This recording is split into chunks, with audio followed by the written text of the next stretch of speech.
여러분 안녕하십니까, 진성호입니다. 8월 28일 전당대회를 앞둔 민주당의 지금 이재명 사법 리스크의 불안이 점점 커지고 있습니다. 지금 이재명 의원은 지금 여론조사 결과 같은 것을 보면 당대표가 될 가능성이 높습니다.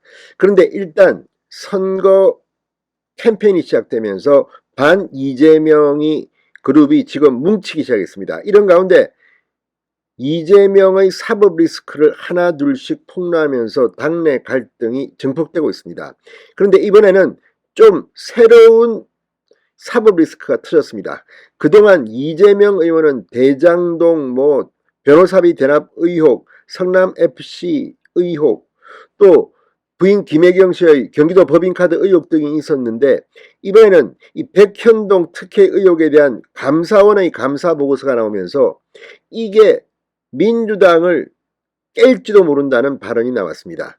자, 방금 전 중앙일보가 이 백현동에 주목하면서 이 백현동 감사의 이재명 사법 리스크, 이게 현실화되면 민주당이 깨진다는 그런 헤드라인의 기사를 보도했습니다.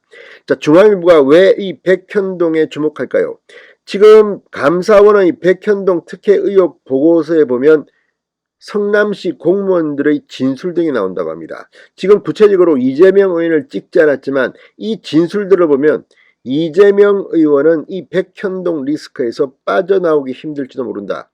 그래서 지금 이재명 때문에 민주당이 깨질 수도 있다는 증언이 나왔다고 합니다. 어느 정도로 심각할까요? 진성호의 융단 폭격 시작합니다. 이재명 민주당 의원을 융단 폭격합니다. 방송에 앞서 아직 진성호 방송에 구독자가 아니신 분은 붉은색 구독 버튼 눌러주십시오. 더 좋은 방송으로 보답하겠습니다. 자, 이재명 의원은 정말 너무나도 많은 의혹들이 있기 때문에 이 중 하나만 터져도 문제가 심각합니다. 그런데 감사원의 이 백현동 감사 보고서는 우리가 모르는 새로운 그런 것들이 많은 모양입니다. 자, 중앙일보가 방금 전 백현동 개발사업 특혜 의혹에 대한 감사원의 결과 발표로 당대표 경선 출마를 앞둔 이재명 의원의 사법 리스크가 새삼 부각되고 있다고 보도했습니다. 자, 백현동 사건은 2015년 이재명 성남시장 시절 있었던 건데, 이거는 누가 봐도 의혹이 짙습니다. 이 자연녹지 보전지역을 준주거지역으로 4단계나 상향 조정, 용도 사양해 주고 임대주택을 일반 분양주택으로 변경해 주는 등 민간 사업자에 엄청난 특혜를 줬다는 의혹입니다. 자, 국민의힘은 지난 대선 때 이재명의 이 백현동 특혜 의혹을 제2의 대장동이라고 부르면서 이재명 책임론을 편바했습니다. 그런데 감사원이 22일 발표했습니다. 그리고 이 백현동 감사는 윤석열 대통령 취임 이후가 아니라 이미 문재인 대통령 시절에 감사원이 조사를 했던 사항입니다. 그리고 발표를 윤석열 대통령이 취임한 뒤인 지난 20일 발표했습니다. 핵심은 성남시와 도시개발공사의 부적절한 업무 처리로 이 민간업체 A사가 모든 개발 이익 2021년 기준으로 3,142억 원을 가져갔다는 것입니다. 백현동 개발 당시 성남시는 4단계나 용도 사양을 한 대가로 공공성 강화를 위해 도계공이 사업에 참여한다는 조건을 걸어놓고도 실제로는 참여하지 않았습니다. 그래서 공공환수될 개발 이익을 놓쳤다는 게 감사원의 지적입니다. 자, 이 감사원은 이외에도 민간 임대 계획을 마뜩 차는 이유로 일반 분양으로 받고 이 사업자에게 256억 내지 641억 원의 추가 수익을 줬다는 점도 지적했습니다. 자, 그런데 이걸 갖다가 백현동 하면 이재명이 떠오르지만 이 감사 보고서에는 이재명 의원의 책임을 시사하는 많은 부분이 있다는 겁니다. 자, 문제로 지적된 이 업무 처리 과정의 시장 보고, 이재명이 시장입니다. 시장 보고와 결재가 있었다는 점을 감사원은 적시했습니다. 이 민간 임대가 일반 분양으로 변경되는 과정을 설명하며 성남시는 지구 단위 계획이 입안되기도 전에 시장 결재로 확정하는 등 부당 처리했다고 지적했습니다. 성남시가 자연 녹지 보전을 4단계나 용도 사양한 것도 시장에게 보고된 뒤 결정된 것이라고 명시했습니다. 자, 그렇다면 그 책임은 누가 져야 할까요? 무엇보다 이 감사 보고서에는 이재명 당시 성남시장이 백현동 개발 사업에 관심을 보였다는 진술이 등장합니다.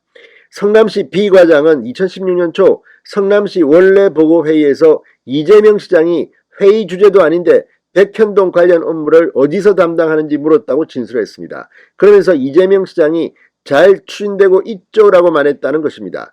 B 과장은 이를 듣고 도계공이 사업에 참여하지 않는 것과 관련해 뭔가 얘기가 되지 않았나라고 생각했다고 말했습니다.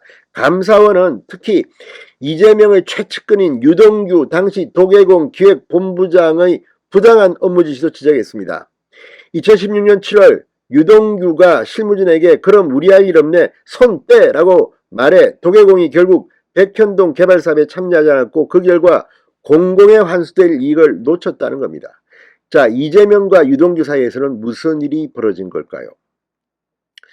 자, 이러한 감사원의 감사 결과 발표는 민주당 내 반 이재명 의원들의 사법 리스크 공세의 기폭제가 될 것으로 보인다고 중앙일보는 보도합니다.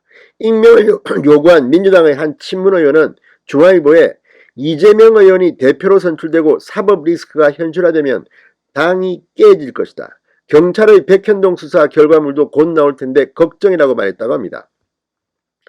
자, 지금 경기남부경찰청이 이 백현동 사건을 수사하고 있습니다. 지난달 16일 성남시청 시장실과 부시장실을 압수수색해 이재명 의원이 당시 시장으로 결제한 백현동 4단계 용도 상향 관련 서류 등을 확보했습니다.